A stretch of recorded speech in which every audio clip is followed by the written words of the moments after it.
Makasih Bu. Ya.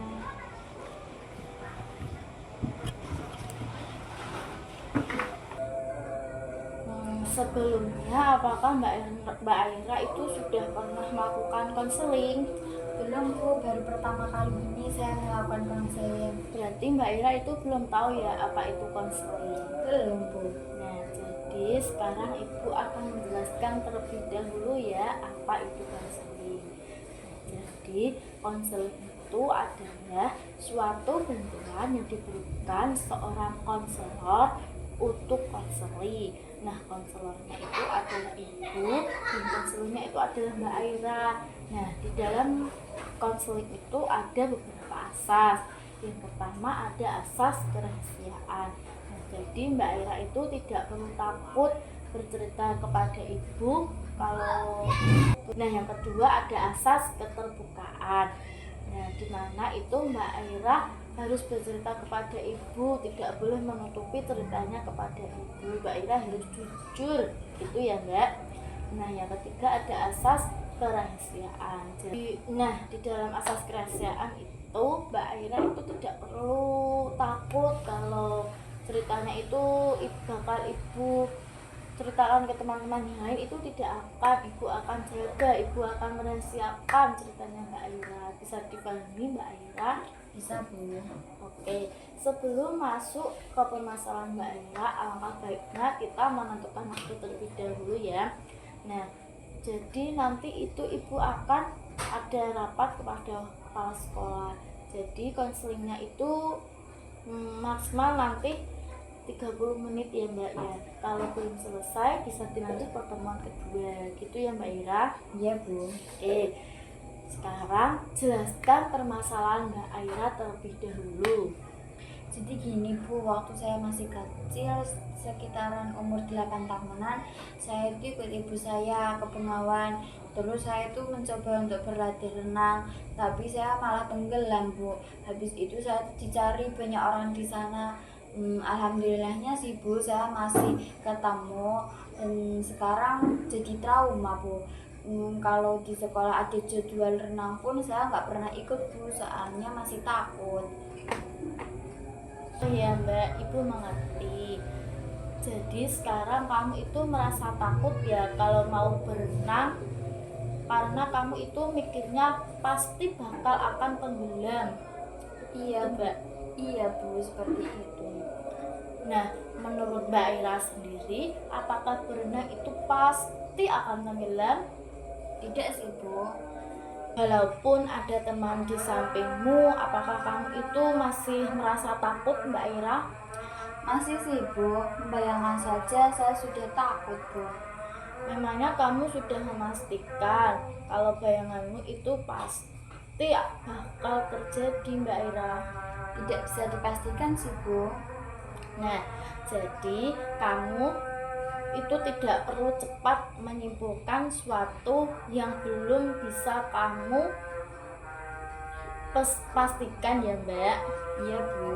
Ya, sekarang kamu sudah tahu belum hal apa yang harus kamu lakukan untuk mengatasi rasa trauma Mbak Ira ini? Belum sih Bu, soalnya saya juga jarang berenang, soalnya kan masih takut Bu. Nah, bagaimana kalau kamu berdiri saja di pinggiran kolam renang itu, tidak di dalam? Nah, kamu itu berdiri dan kamu itu membayangkan, itu pasti kamu takut juga Mbak.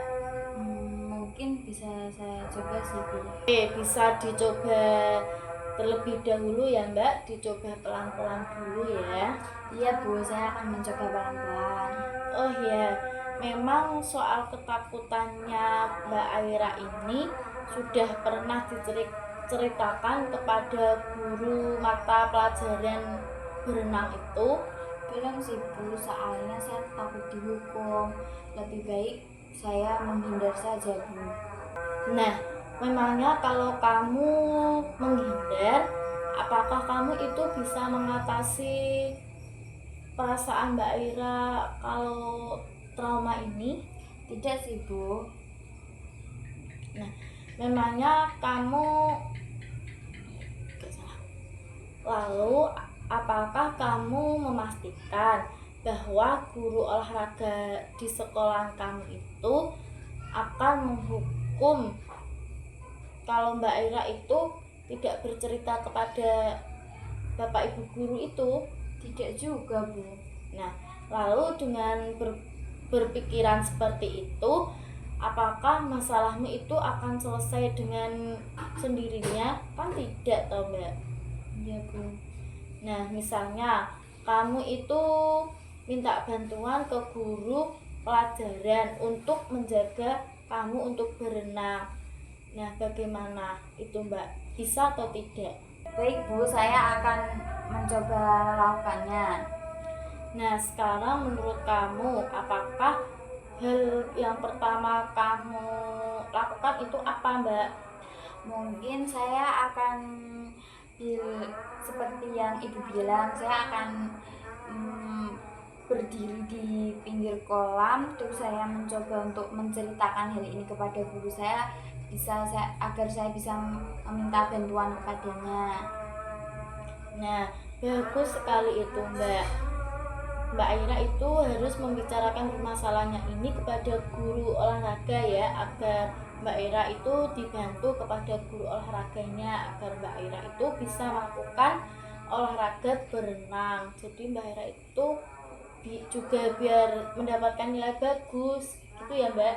Iya, Bu. Oke, sekarang Ibu tunggu kabar baiknya dari Mbak Aira lagi ya. Kita bertemu lagi di pertemuan kedua. Nah, jadi di dalam konseling trauma itu tidak mungkin hanya satu kali pertemuan, itu pasti ada satu kali pertemuan itu Mbak Aira menjelaskan permasalahannya, terus yang kedua itu Mbak Aira itu sudah melakukan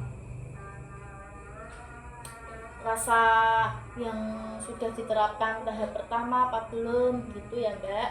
Jadi Mbak Aira itu harus melakukan tahap yang kedua atau pertemuan konseling yang kedua gitu ya Mbak Aira. Iya, Bu. Oh iya, bagaimana perasaanmu setelah melakukan konseling ini kepada Ibu? Saya sudah lega, Bu, karena saya bisa mendiskusikan solusi apa yang bisa mengatasi masalah saya ini.